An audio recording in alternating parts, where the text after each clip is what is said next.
Merci beaucoup d'être venu pour philosopher. Vous allez voir, philosopher pendant 1 heure ici, alors que les éléments se déchaînent dehors, c'est très agréable. Surtout avec Frédéric Gros, donc je vais vous présenter dans un instant. Donc 1 heure pour évoquer son livre en partenariat avec Philosophie Magazine, que j'ai l'honneur de représenter ici. D'ailleurs, Frédéric Gros est présent dans le dossier de ce mois-ci qui s'appelle « À quoi tient l'autorité ?» Et Frédéric Gros, il dialogue avec Alain Finkielkraut. Alors, nous allons évoquer un livre, un très beau livre, qui s'appelle « Désobéir », un livre très accessible. Donc n'hésitez pas, si vos années de philosophie sont loin derrière vous, n'hésitez pas à l'acquérir, à l'acheter et à le lire.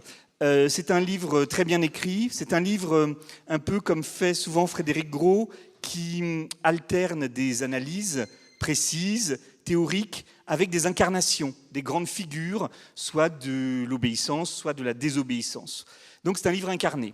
Voilà. C'est un livre sur une notion, un verbe, ici qui est d'une actualité brûlante, parce que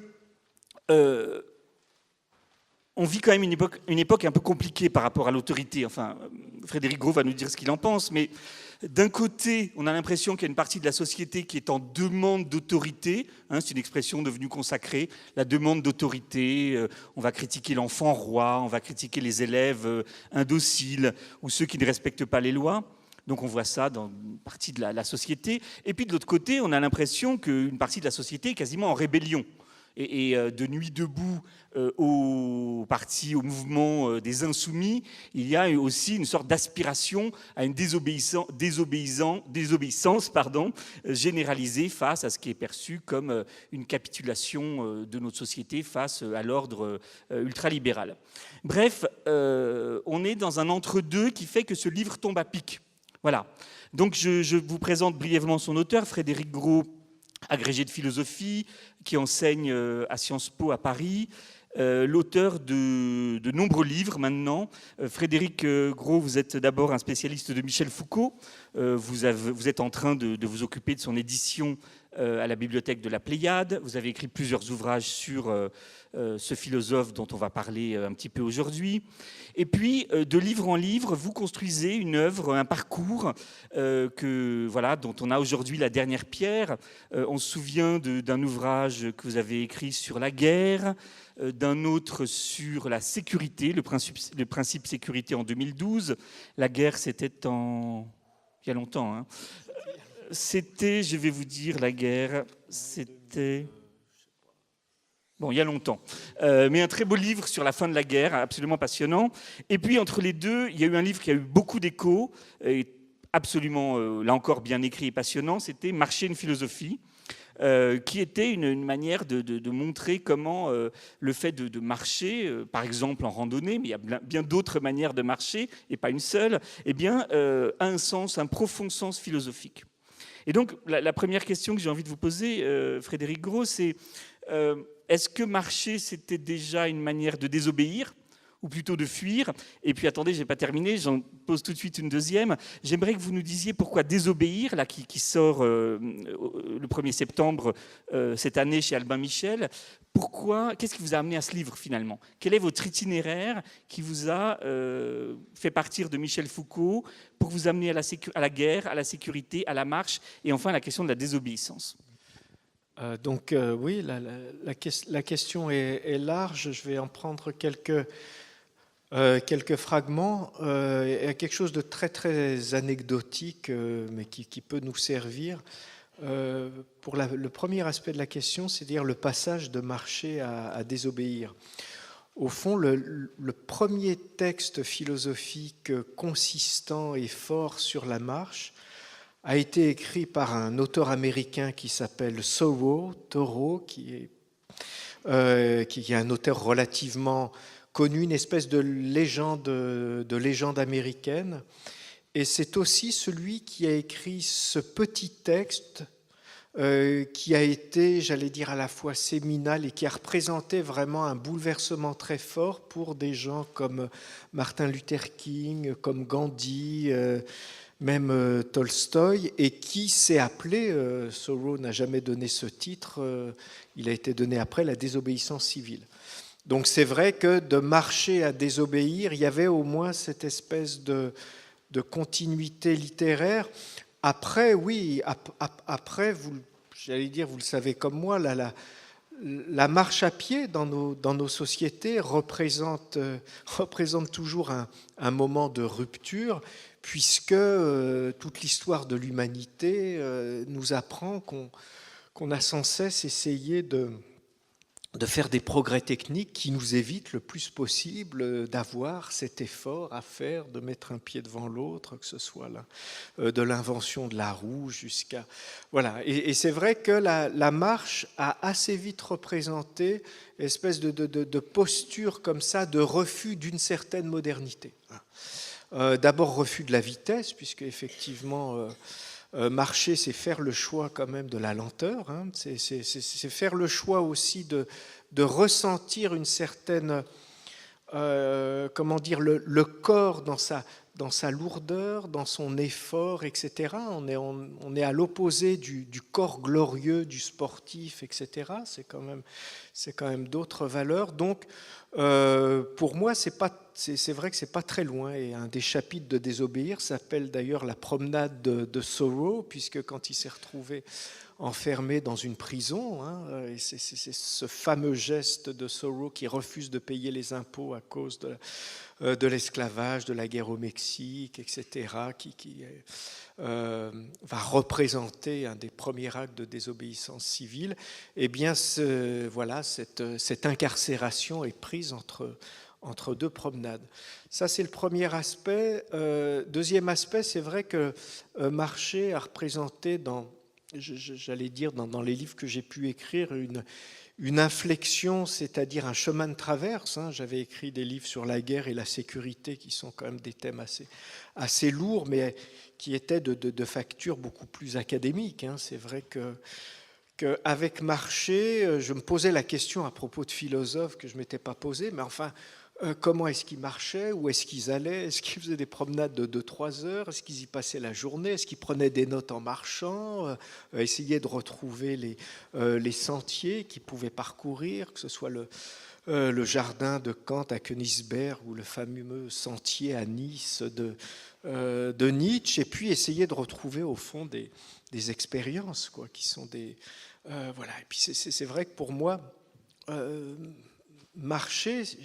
Alors c'est peut-être une manière d'introduire au livre, au fond, la promenade fait partie de ces activités, il n'y en a peut-être pas tant que ça, pour lesquelles on peut difficilement se faire remplacer. Moi, j'imagine pas dire à quelqu'un, écoute, là, j'ai pas le temps, est-ce que tu peux aller faire une promenade à ma place, parce que vraiment, je suis débordé. Ça paraîtrait absurde.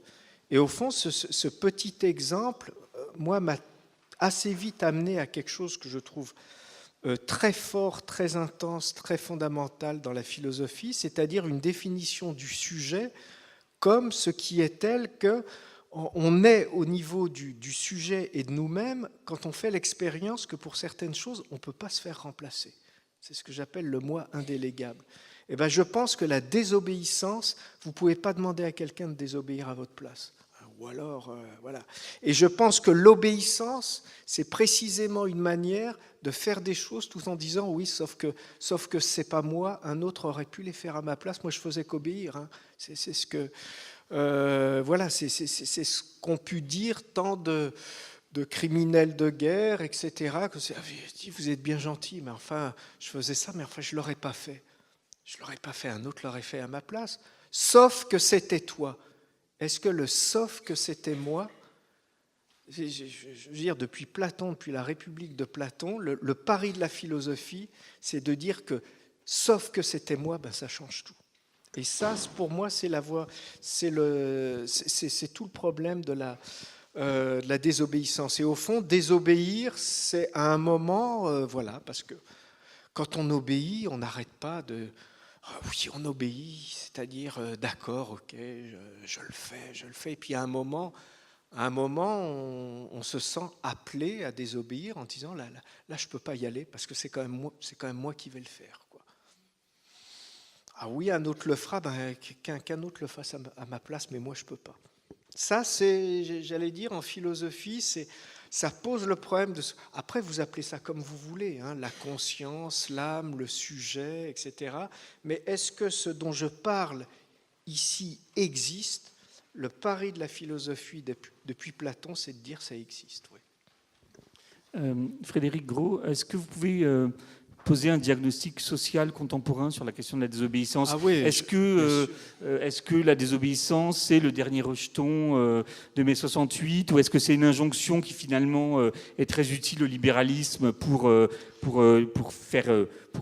créer finalement de la valeur? Enfin, qu'est-ce que représente aujourd'hui dans notre société le thème de l'obéissance et de la désobéissance? Vous avez raison de me poser la question, d'autant qu'il y avait beaucoup de choses dans l'introduction que vous avez faite que je n'ai pas pu reprendre dans la manière dont je suis parti. C'est-à-dire le problème de l'actualité de cette valeur de la désobéissance. Je veux dire, il est quand même évident que par rapport à des thèmes qui sont, j'allais dire, très lourds, comme le développement des incivilités, etc., je ne considère pas que la désobéissance ce soit bon en soi. Je veux dire par là que l'incapacité parfois d'accéder à des règles communes, etc., l'individualisme forcené et la manière dont on va sentir comme contrainte des choses qui relèvent du public, etc., oui, moi je trouve ça aussi pitoyable. C'est-à-dire que certaines formes de désobéissance qui sont une espèce de rejet comme ça des règles communes, des règles sociales, etc. Je trouve aussi qu'il y a un diagnostic qui fait que, alors est-ce que c'est 68 arts? Ça, j'en sais rien, mais c'est ce qui est très frappant, et c'est pour ça que je suis content de dialoguer avec vous, c'est que Philo Magazine, c'est là que j'avais édité le premier texte sur la Boétie et aussi sur le Grand Inquisiteur, qui sont des choses qui vont être reprises, qui ont été très importantes. Et c'est vrai ce que j'ai compris en discutant avec Alain Finkielkraut, où il posait la question de l'autorité en disant, mais au fond,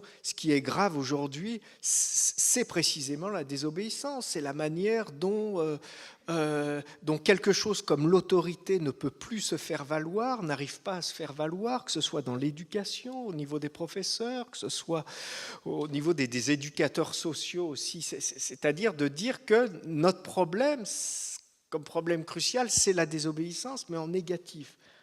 Ok, sauf que pour moi, peut-être, pour moi ça existe, je le prends en compte, c'est-à-dire je ne le nie pas. Hein. Simplement, je pense que peut-être qu'il y a encore plus grave, c'est le conformisme.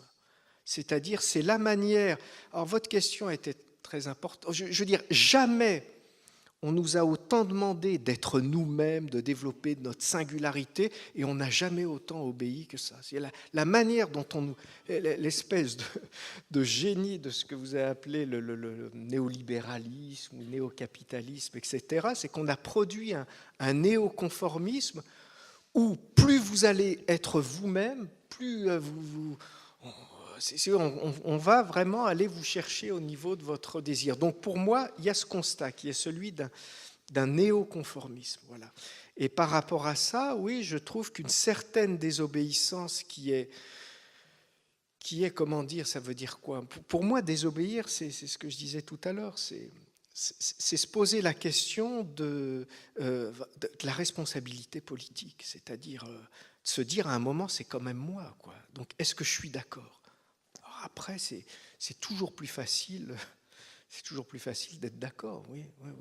Après, on peut être d'accord, mais si on s'est posé la question avant, oui. On va venir aux différentes déclinaisons de l'obéissance que vous dressez dans votre livre, dont un des grands mérites est justement de distinguer plusieurs formes ou styles d'ailleurs d'obéissance. On va les évoquer, et notamment le conformisme, et notamment la question de ce néoconformisme. Et d'ailleurs, ça me fait penser à une phrase, je suis désolé encore d'Alain Finkielkraut, qui n'est pas dans le débat que vous avez eu avec lui dans Philosophie Magazine, mais d'un de ses livres, où il dit « Aujourd'hui, nous sommes tous rebelles à l'unisson ». Ce qui évidemment pose le problème d'une rébellion totalement conformiste. On va aborder ce point, mais revenons sur tout simplement l'obéissance. Au début de votre livre, vous dites « l'obéissance pose problème ». Alors, je vous pose la question, si on imagine qu'il existe une obéissance que j'appellerais fonctionnelle, j'obéis, de mon plein gré dans une entreprise à un collègue qui va devenir mon supérieur, qui un jour sera peut-être mon inférieur hiérarchique. J'obéis à la personne qui nous dit de nous asseoir là en ce moment. J'obéis à la personne qui va nous dire à 15h, bon bah écoutez, arrêtez, il y a les suivants qui arrivent.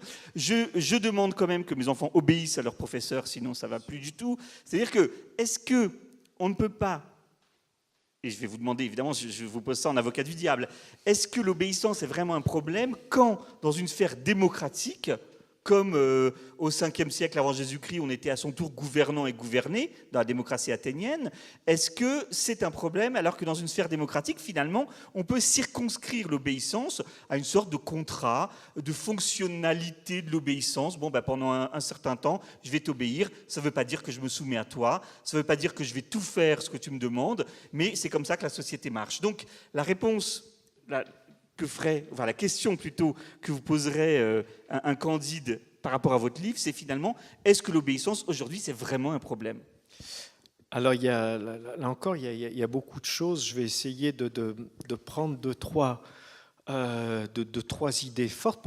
Premièrement, qu'il existe une obéissance fonctionnelle et qu'il y ait un minimum d'obéissance requis pour faire fonctionner une société. Mais tout à fait d'accord. Et c'est vrai. Et j'allais dire, je veux dire, je suis aussi parent. Moi, ça me plaît pas quand mes enfants désobéissent. Oui. Et au fond, ce que je leur apprends, c'est, enfin, j'ai dire comme tout le monde. Oui, c'est aussi à obéir. Et ça me plaît pas quand en classe j'ai des attitudes un peu indisciplinées. Non, que l'obéissance fasse partie du processus de l'éducation. Je veux dire, tout à fait d'accord. Le problème, c'est d'abord quand elle devient une fin en soi. C'est-à-dire qu'au fond, qu'on essaye avec ses enfants, avec les uns et les autres, de maintenir un certain niveau d'obéissance pour qu'ils puissent accéder ensuite à de l'autonomie. Oui. Alors ça c'est pour... Donc il y a une obéissance fonctionnelle qui est très importante. Et dont après quoi ? Après, il y a cette espèce de blessure historique très profonde qui, pour moi, pose problème, et c'est un des points de départ du livre, qui est l'apparition quand même, avec l'expérience terrible du XXe siècle, des monstres d'obéissance. C'est-à-dire ce moment où une obéissance aveugle, inconditionnelle, ou de toute façon j'obéis, etc., où ça finit par poser problème. C'est-à-dire que quand, la différence, elle est là. Quand j'obéis de mon propre chef, le français a cette très, très belle expression de mon propre chef. J'obéis, je sais à qui j'obéis, je sais dans quel cadre j'obéis, je sais que quand j'obéis, prenons les choses comme ça dans une certaine stratégie, vous preniez l'exemple, je suis inférieur, donc je suis zélé, je donne des gages, etc. Mais je t'attends quand même au tournant et peut-être que dans 10 ans, ce sera renversé. Bon, on fait tous ça, si vous voulez. Mais qu'à un moment, j'obéis seulement au titre du fait que ce que je le fais en tant que c'est pas moi qui le fais, mais seulement parce qu'on me demande d'obéir. Mais que si on me pose la question, je dis attendez, non, moi j'obéissais donc c'est pas moi l'auteur de l'action. C'est ça, si vous voulez, qui peut devenir, j'allais dire, très dangereux dans l'obéissance, c'est quand elle devient une excuse éthique consistant à dire, attendez, moi j'obéis, hein. Ça veut dire, alors, on dit, mais enfin, qu'est-ce que tu veux dire quand tu dis moi j'obéis ? Eh bien, je dis que moi, je ne suis pas du tout responsable de ce que je suis en train de faire. Mais enfin, c'est toi qui signes là, c'est toi qui touche la manette, c'est toi qui fais ceci. Ah oui, mais je le fais seulement parce que j'ai des ordres. Mais je ne suis pas du tout l'auteur de l'action. Alors, c'est-à-dire la manière dont l'obéissance va jouer comme facteur de déresponsabilité, ça, je trouve ça hyper dangereux. Ensuite, c'est la dernière chose que je prends dans votre question qui était très large, le problème de la démocratie. Parce que très vite, vous dites, et vous avez raison, dites, mais enfin, l'obéissance, on est en démocratie. Il y a des règles qui sont des règles démocratiques. Est-ce que vous êtes d'accord avec les règles majoritaires ? Mettons que je sois... Mettons que je sois d'accord, même si ça, je suis obligé de dire que ça me pose problème. Je veux dire, depuis Platon, on ne cesse de poser la question, est-ce que c'est parce que c'est majoritaire qu'ils ont raison? Le vrai contraire de la vérité, disait Platon, c'est pas l'erreur, hein, c'est la doxa. Ce que pense tout le monde, c'est ça le vrai contraire de la vérité. Bon, mais mettons quand même, parce que je suis démocrate, et je dis, bah oui, il y a des règles, il faut que chacun ait le droit de s'exprimer, quel que soit son statut social, ok, je trouve ça très bien. Est-ce que ça veut dire pour autant, quand je prends cette définition que je vais appeler comme ça, pour aller vite, procédurale de la démocratie, c'est-à-dire c'est quoi la démocratie? Ce sont des règles. Ce sont des règles par lesquelles on décide qu'une certaine décision va être prise, non pas de manière tyrannique par un seul, mais par tout le monde. Alors c'est compliqué parce que tout le monde, il faut qu'il parle, il faut qu'il s'exprime, il faut qu'il ait le même temps de parole, et puis à la fin on fait un vote, voilà. Est-ce que pour autant, une fois qu'on a fait ça, ça veut dire, bon maintenant circuler, il n'y a plus rien à voir? Attendez, vous avez voté, hein, vous aviez un pistolet sur la tempe au moment de mettre le bulletin dans l'urne? Non. Vous avez voté librement. Ce modèle, le modèle du consentement républicain, qui consiste à dire qu'en tant que sujet politique, je consens depuis toujours à obéir, ça repose sur une définition de la démocratie qui est mutilée, parce que la démocratie, ce n'est pas seulement des règles, c'est pas seulement des formes, c'est aussi une exigence, c'est ce que j'appelle la démocratie critique, et quel que soit le résultat des élections, je garde ma capacité de penser, de critiquer, et on n'a pas le droit d'aller me voir et de me dire, attendez, c'est trop tard, il fallait réfléchir avant, vous avez voté, etc. Ça, je trouve que quand on regarde la manière dont s'est mis en place ce modèle du consentement républicain, on s'aperçoit qu'il est là aussi pour verrouiller l'obéissance. C'est-à-dire, ça consiste à dire c'est trop tard. C'est toujours trop tard. C'est pour ça que les anarchistes, je m'arrête là, avaient deux cibles. On pourrait se dire, mais enfin, ça n'a rien à voir. Ils disaient, oui, il y a deux choses profondément mauvaises. C'est le mariage et c'est le droit de vote. Pourquoi? Parce que c'est le moment où on vous dit, attendez, vous avez consenti là, c'est fini. Ah, c'est fini. Et vous avez consenti librement. Hein. Vous aviez un pistolet sur la tempe au moment où... Vous voyez, ce modèle, l'espèce de... Mais à la fois, en même temps, c'est génial, diabolique, tout ce que vous voulez. Mais la manière dont la modernité politique... Je ne parle pas justement de la démocratie au sens même où vous disiez réversibilité du commandant et du commandé. Mais la modernité démocratique, ça consiste à dire nous sommes là et nous vivons dans des sociétés parce que, idéalement, nous avons tous consenti librement. Ce qui veut dire quoi? On n'est pas des esclaves, on n'est pas des robots, on n'est pas des enfants en tant que sujet politique, on est responsable, on a consenti librement. Sauf que le consentement, c'est ce modèle dans lequel, librement, on s'est enchaîné les mains. Et on vient nous dire, après, c'est trop tard. Je reviens encore sur cette question qui est importante parce qu'il y a un vrai dissensus sur cette question. D'abord sur le fait que dans la modernité démocratique, on est libre et on accepte librement de respecter la règle qu'on aura contribué à construire. Donc une apologie d'une forme de liberté, quand même, d'accepter librement ce qu'on co-construit avec les autres. Et deuxièmement, dans le monde démocratique contemporain, il n'y a pas que le vote.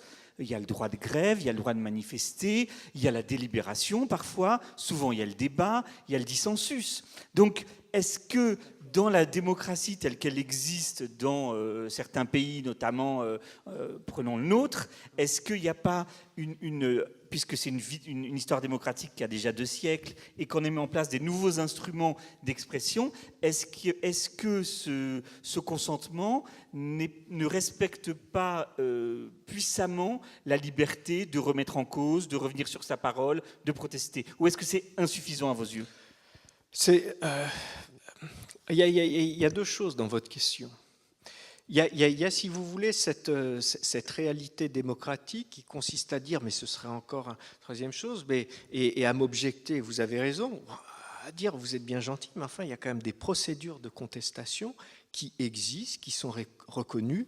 Vous avez le droit de vous exprimer publiquement, vous avez le droit de ne pas être d'accord, etc., etc. Et vous avez raison. Enfin, on peut dire ce qu'on veut, on a quand même une presse libre. Je me sens pas du tout terrorisé à l'idée de vous parler en disant attention, faut que je fasse attention à ce que je dise parce que ça risque de me retomber, etc. C'est vrai, et c'est vrai que ça, c'est vraiment vivre en démocratie. Cela dit, quand vous avez des mouvements mettons des mouvements de désobéissance civile, le propre de la désobéissance civile, c'est quand même ces mouvements de désobéissance civile se heurtent quand même à un discours qui est le discours du politique responsable, qui va dire aussitôt, mais enfin, vous vous rendez pas compte, vous remettez en cause le fondement même de la société, ce sont des choses, des décrets administratifs qui ont suivi toutes les procédures, etc. Donc, vous n'avez plus à les contester. Je veux dire, c'est à ce niveau-là que j'essaye de dire qu'une certaine manière, parce que vous, quand vous prenez l'idée du consentement républicain, vous en donnez la version glorieuse, la version lumineuse. Et moi, ce que j'essaye de retrouver, c'est l'espèce de petit mécanisme par lequel on vous dit qu'est-ce que ça veut dire vivre en société. Ça veut dire, depuis le début, avoir toujours déjà accepté d'obéir aux lois. Voilà. Si vous êtes un sujet politique, c'est que vous avez accepté. Il y a des règles. Voilà ce que j'essaye de faire valoir, c'est de dire que encore une fois, cette définition de la démocratie, je ne la remets pas en cause, c'est-à-dire je ne la délégitime pas. Simplement, pour moi, elle est incomplète et le fait que, comme sujet politique, chaque citoyen continue à s'interroger sur la légitimité de ce qui lui est imposé, même si ça a été voté au Parlement par des représentants élus démocratiquement et en toute transparence, oui, ça invalide pas. J'ai quand même oui, je peux. Alors maintenant, vous me dites, d'accord, et d'ailleurs vous pouvez, et vous le faites, et vous avez des moyens de le faire. Oui, c'est vrai, mais pour moi, voilà, j'essayais d'explorer les limites de ce modèle du consentement. Pour vous, quels sont les domaines où en France, cette obéissance que vous considérez illégitime, parce qu'elle déresponsabilise, s'exerce? Est-ce que, moi je pensais en vous écoutant à un nom propre qui était Notre-Dame-des-Landes, aux zadistes qui occupent le terrain du futur aéroport et qui contestent la légitimité d'un référendum qu'on leur oppose comme argument pour leur dire écoutez, le peuple a choisi, ne vous opposez plus à l'aéroport. Je pensais à ça, mais j'imagine que dans votre esprit, il y a aussi dans le domaine professionnel, dans le domaine social, dans le domaine politique, cette déresponsabilisation s'exerce. Est-ce que vous pouvez nous en donner quelques exemples? Oui, je pense, je sais pas, un dirigeant qui va signer un plan social, etc., en se disant, oui, c'est comme ça, je me soumets à des lois de l'économie, c'est dur, bien sûr, mais ça peut pas être autrement, etc. C'est quand même une manière de se déresponsabiliser. Un autre, de toute façon, n'importe quel dirigeant un peu sérieux, voyant l'état de l'entreprise, aurait fait comme moi, etc. J'allais dire, ce sont des structures de... Je prends un exemple, je ne sais pas si vous l'aviez vu, il y avait eu un documentaire sur l'affaire Enron, qui était une affaire, c'était une entreprise qui avait fait un montage financier avec ce qu'on appelait les pyramides de Ponzi, je ne sais plus si c'est le terme exact, etc. Toujours est-il que ça a ruiné des milliers de familles. Le type d'ailleurs est en tôle, mais enfin ça a très très bien marché pendant des années. Et on interroge les cadres qui sont là. Et les cadres qui ne sont pas directement impliqués, si vous voulez, mais qui faisaient marcher la machine quand même. On leur disait, mais enfin, est-ce que vous n'aviez pas senti qu'il y avait quand même quelque chose qui clochait, que c'était... Et là, il y en a un qui a, je trouve, le courage de dire, pour autant que ça puisse être du courage, mais en tout cas, il a cette parole, il dit, au fond, on sentait bien qu'il y avait quelque chose, mais on ne voulait pas voir. Voilà. C'est ça le truc, c'est-à-dire, on ne veut pas voir. Qu'est-ce que ça veut dire? Ça veut dire qu'on se dit, oulala, ça sent mauvais, mais non, attends, oui, ouais, je signe, je ne veux pas voir. C'est-à-dire que, parce que je reprends ça, mais il y a deux choses.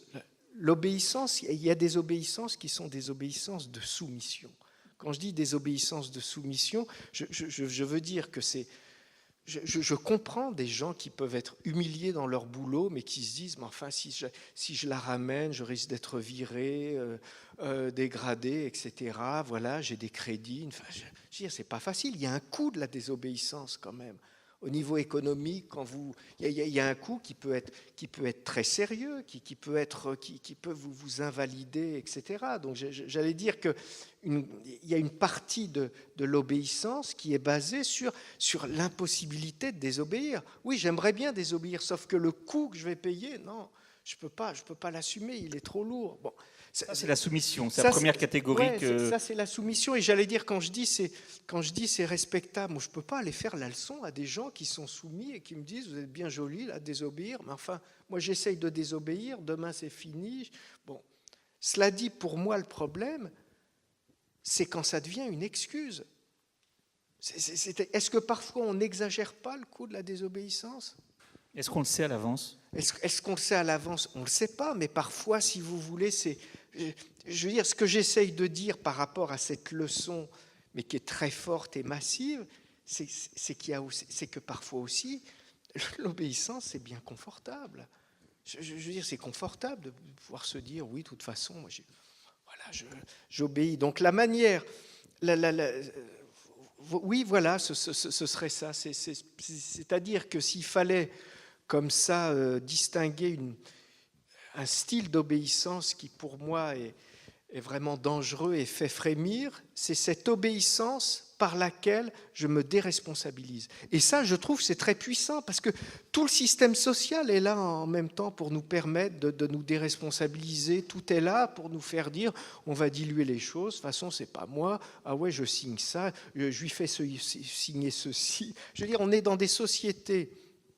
Je passe à un autre thème, mais qui est quand même très proche, qui est celui de la responsabilité, qui sont des sociétés simultanément d'hyper-responsabilisation, c'est-à-dire où on va aller chercher des coupables, où on va vouloir incarner le mal, etc., et en même temps de déresponsabilisation totale, où c'est... Voilà.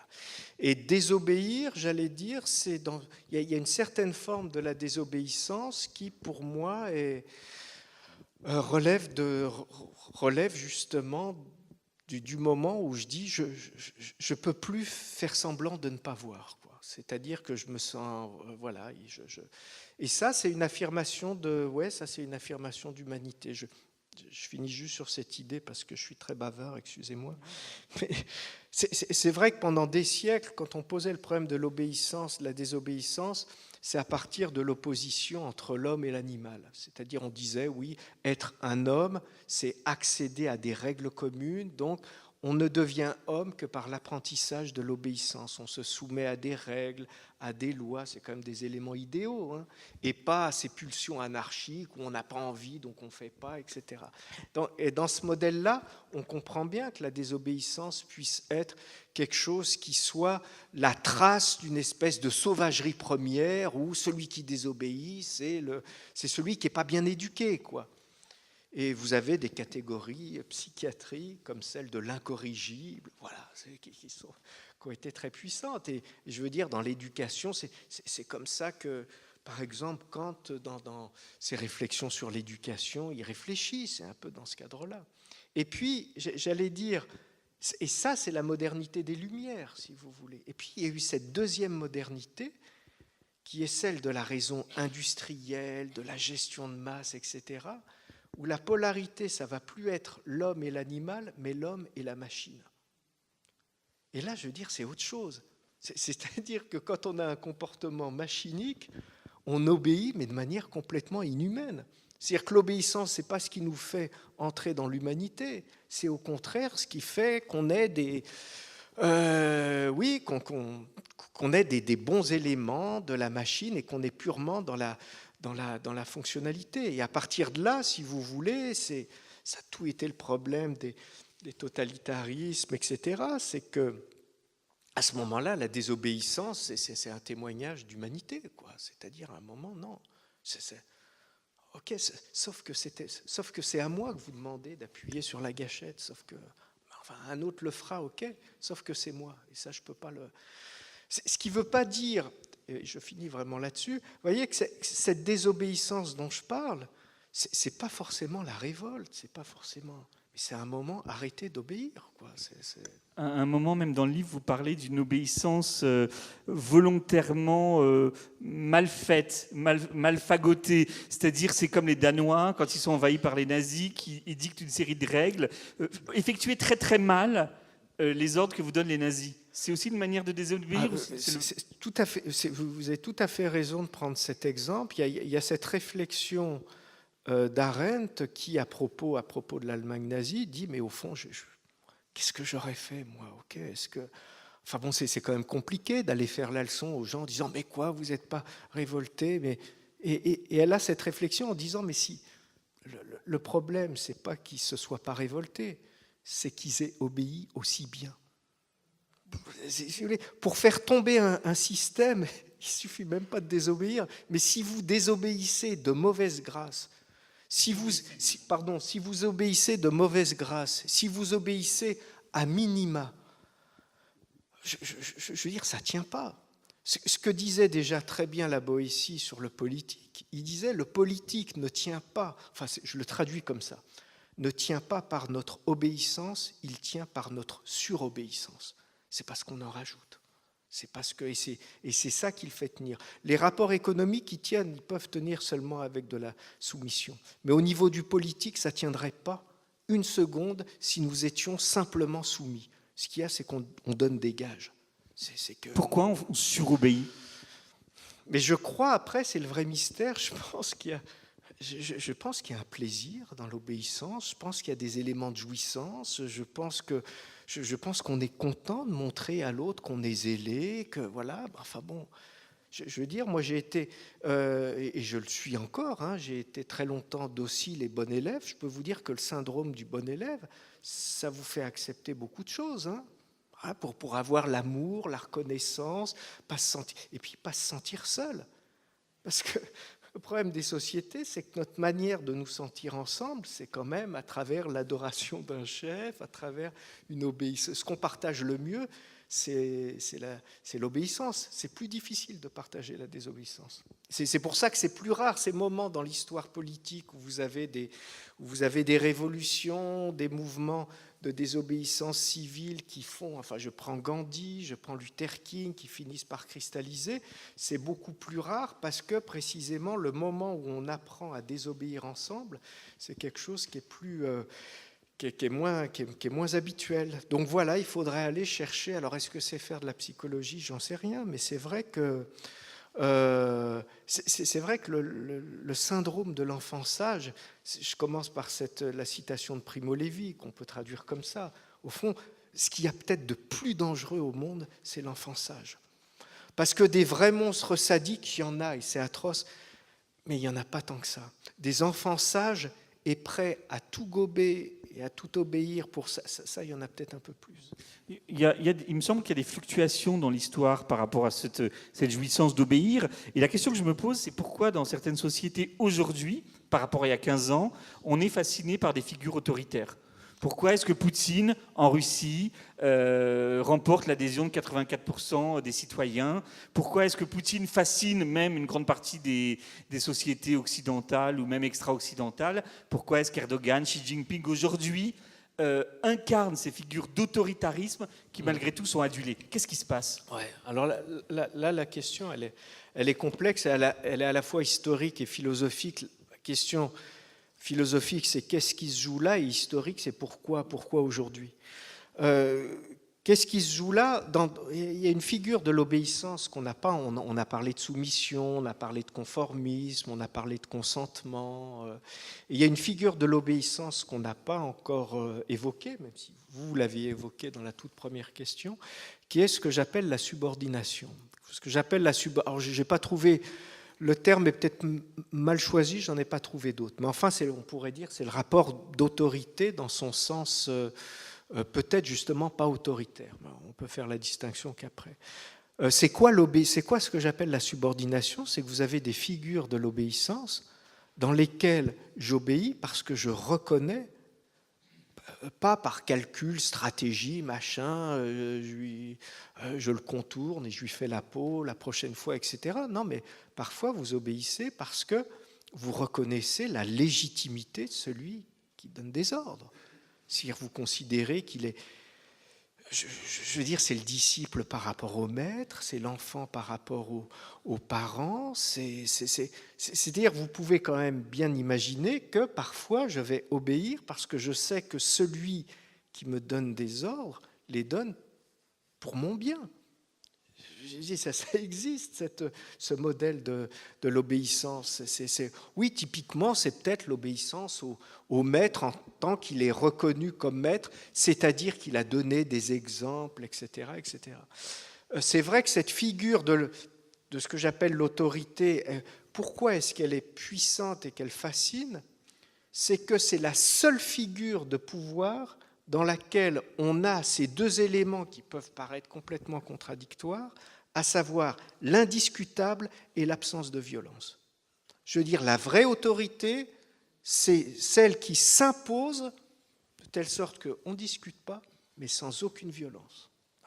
Si c'est de la violence, c'est pas totalement le autre cas en chose. Russie actuellement, par exemple. Justement, ce qui n'est pas totalement le cas, c'est-à-dire que les figures contemporaines de l'autorité ne peuvent que mimer l'autorité, mais au fond, de la même manière que le sécuritaire, c'est le contraire de la sécurité, l'autoritaire, c'est aussi le contraire de l'autorité, parce que c'est de l'indiscutable, mais imposé de manière très forte. Voilà. Alors pourquoi est-ce qu'aujourd'hui ça fascine? Parce que on est... après, moi, c'est une proposition, hein, chacun peut discuter, peut-être parce que précisément... on est dans des sociétés dans lesquelles on se pose la question de la cohésion, de ce qui fait communauté, de ce qui peut nous rassembler. Et au fond, espèce de modèle du rassemblement autour d'un chef, ben voilà, peut-être que c'est ça qui fascine, peut-être que, comment dire, peut-être aussi qu'il y a une usure de la démocratie qui aurait trop systématiquement montré ses mauvais aspects, j'en sais rien. Peut-être qu'il y a une usure démocratique qui produit cette espèce de fascination de la figure autoritaire. Ouais. Usure démocratique, dans quel sens? Usure au sens où, comment dire, alors peut-être Arendt disait ça très bien, je trouve, au sens où la démocratie, Arendt disait, c'est avant tout l'institution des libertés. Mais on lui a fait porter aussi un autre sens qui est, au fond, une promesse aussi d'égalité sociale, d'harmonie. Et si vous voulez, à ce niveau-là, c'est, je veux dire, on voit quand même exploser de manière tout à fait exponentielle les inégalités sociales. On est dans un monde dans lequel, j'allais dire, la classe moyenne est de plus en plus fragile. Et la classe moyenne, c'est toujours ce qui a fait tenir les démocraties. Hein. Ça tient par cette classe moyenne. Donc c'est peut-être cette usure de la classe moyenne, mais pour des raisons de mécanismes sociaux. Hein. Je veux dire que ce soit la production de richesse par la dette, ça finit par avoir des effets terribles, hein, ce qui font que les nouvelles générations sont des générations forcément endettées, etc. Et que si vous avez déjà du patrimoine, vous avez des mécanismes de démultiplication de l'argent pour ceux qui en ont déjà beaucoup, et au contraire des mécanismes d'appauvrissement. C'est là ce qu'on appelle la rationalité actuarielle. L'argent coûte cher aux pauvres. Si vous êtes riche, l'argent ne vous coûtera pas cher. Hein. Je veux dire, même au niveau de l'emprunt.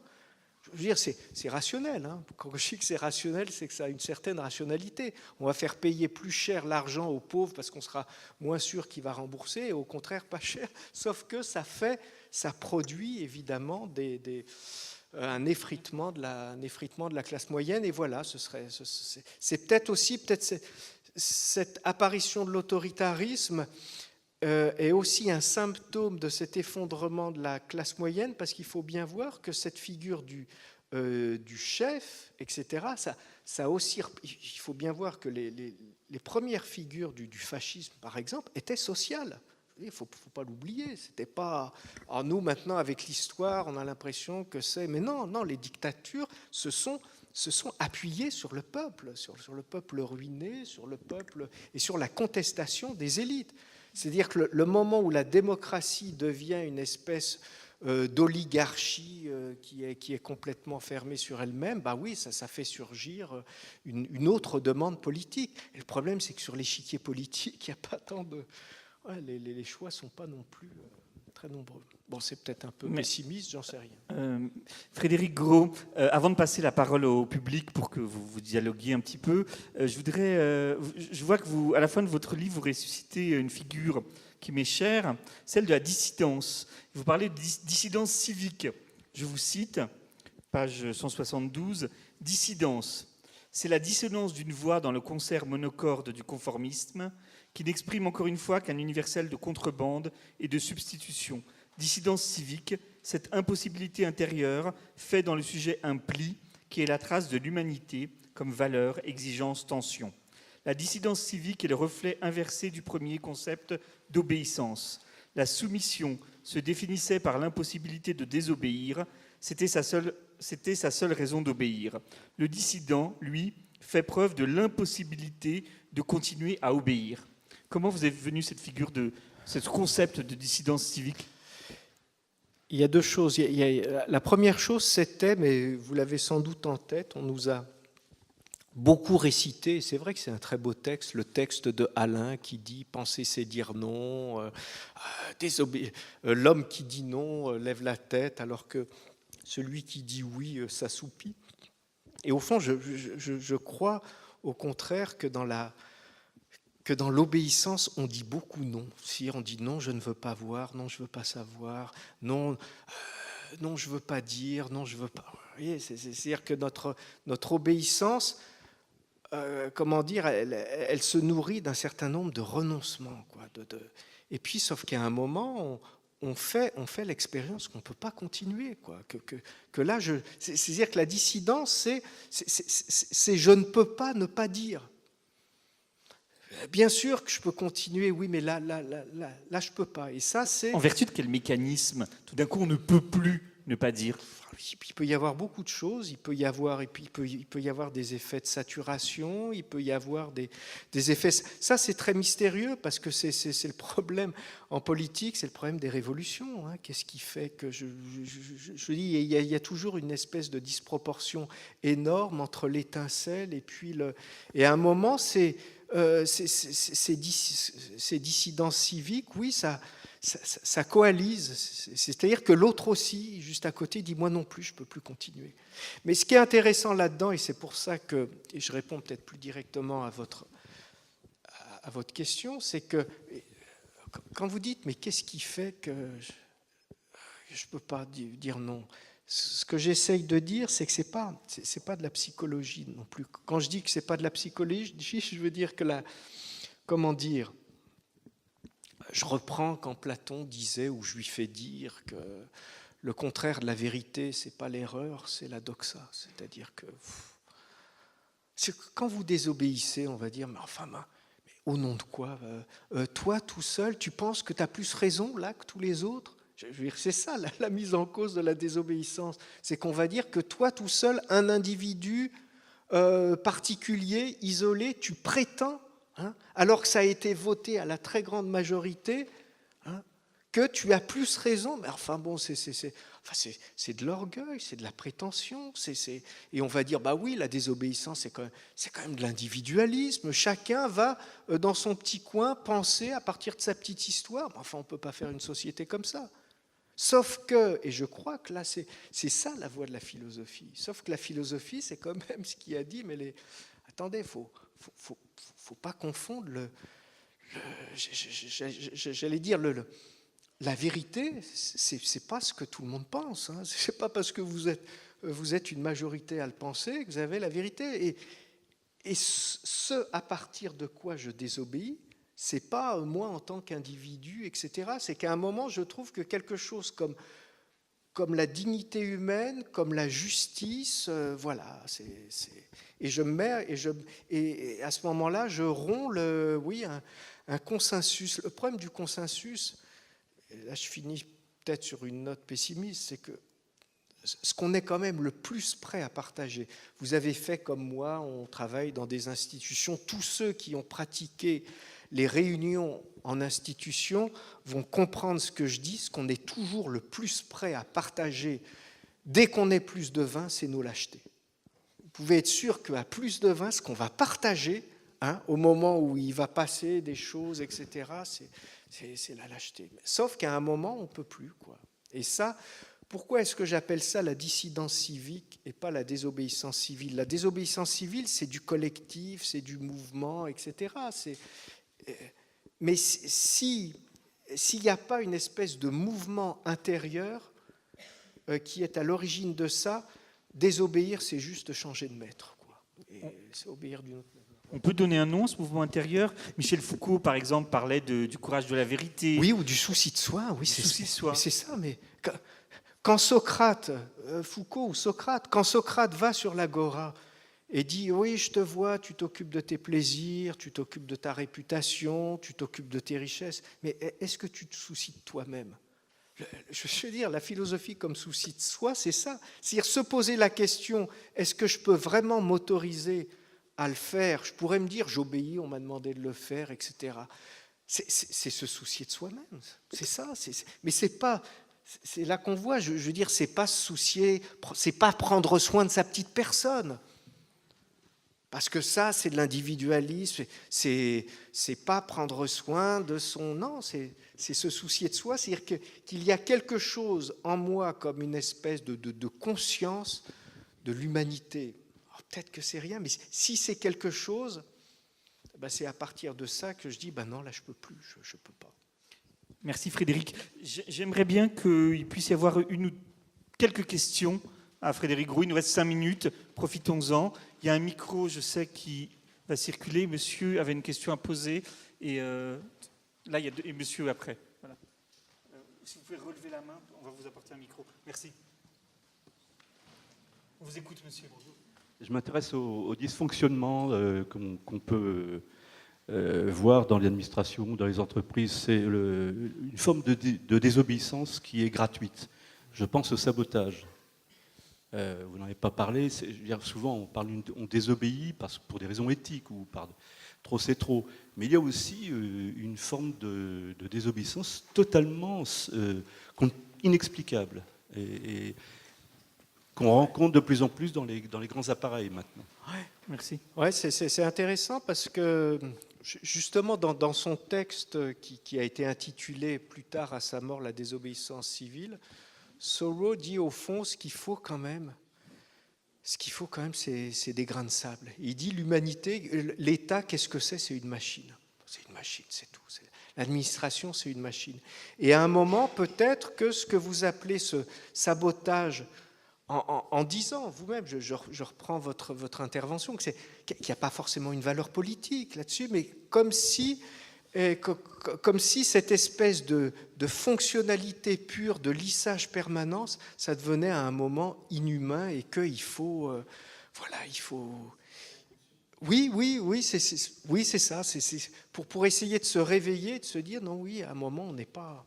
On ne peut pas toujours fonctionner, même si, mais ça je reprends parce que c'était très important, je trouve, dans ce que vous avez dit au tout début, même si la société, il y a une part où il faut que ça fonctionne. Évidemment, il faut de l'obéissance fonctionnelle, il faut, sans ça, ça tient. Je veux dire, c'est pas, je fais pas un éloge du chaos. Mais, et ça c'est Günther Anders qui a ce mot, il y a un moment où, comment dire, où le fonctionnement de la machine, ça devient sa seule finalité. Et là, c'est atroce, c'est juste, il faut que...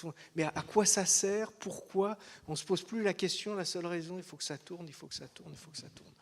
Et là, oui, c'est là que la désobéissance peut avoir une vertu, peut-être. Une autre question, brève. Monsieur, vous vouliez poser une question? Elle est brève? Parfait. Je suis désolé, mais il faut qu'on termine dans 2 minutes. Merci pour la... On va vous donner le micro. Merci pour la conférence, très intéressante. Moi, je m'intéresse plutôt au thème de l'anthropocène et du changement climatique. Et vous avez décrit, vous avez dit que l'homme était souvent décrit comme un animal obéissant, alors que dans pas mal de mythes, notamment fondateurs, créateurs, on le voit comme un être désobéissant par rapport à Dieu, il va dans le jardin d'Éden, etc. Est-ce que vous ne voyez pas l'espèce humaine comme quelque chose de désobéissant à un grand tout qui serait plutôt la nature, et qu'on va se prendre une bonne fessée là, avec le changement climatique ? Merci. J'espère avoir été bref. Là aussi, il y a plusieurs choses. Ce qui est très intéressant, vous avez raison que dans le christianisme, le péché originel, si vous prenez les lectures de saint Augustin, c'est lu comme un acte de désobéissance. Mais c'est ce qui fait que la voie du salut devient ensuite l'obéissance. Et la seule manière de se sauver, c'est d'être dans l'obéissance. C'est vrai que pas mal de mythes, vous pouvez prendre Prométhée, etc., c'est un mythe aussi par lequel... Mais si vous voulez, l'obéissance est du côté de l'inventivité. Mais après, vous avez les plages de monotonie, etc., qui sont de ce côté-là. Pour le changement climatique, c'est vrai que c'est quelque chose que j'évoque au début. On est quand même dans une situation, il faut le savoir, au niveau climatique, qui est vraiment catastrophique. Hein. Et vous avez cette phrase de Benjamin que je n'ai pas citée, parce que je l'avais citée à la fin, je ne voulais pas la reprendre, mais qui pour moi est très belle, où il dit « La catastrophe, c'est que tout continue comme avant ». Je veux dire, c'est ça la vraie catastrophe. C'est qu'au fond, on le sait, hein, et puis à un moment, on se dit « On ne va pas y penser quand même ». Et ça, si vous voulez, ça, c'est vrai que la désobéissance, c'est pour ça que je dis qu'à un moment, il faut répondre présent, quoi. C'est ça la responsabilité, c'est juste je réponds présent et je ne peux pas continuer à faire comme si tout allait bien, etc. Après, le problème, c'est qu'il faut, oui, c'est que tout seul, c'est vrai que ça sert à... Ouais, il faut être plusieurs. Parfois, ça commence tout seul. Mais parfois, oui, parfois ça commence tout seul. Et encore une fois, il faut... après, ça rentre en vibration. C'est-à-dire que je pense que ça viendra. Mais voilà. Merci beaucoup, Frédéric Gros. Est-ce que vous... Merci.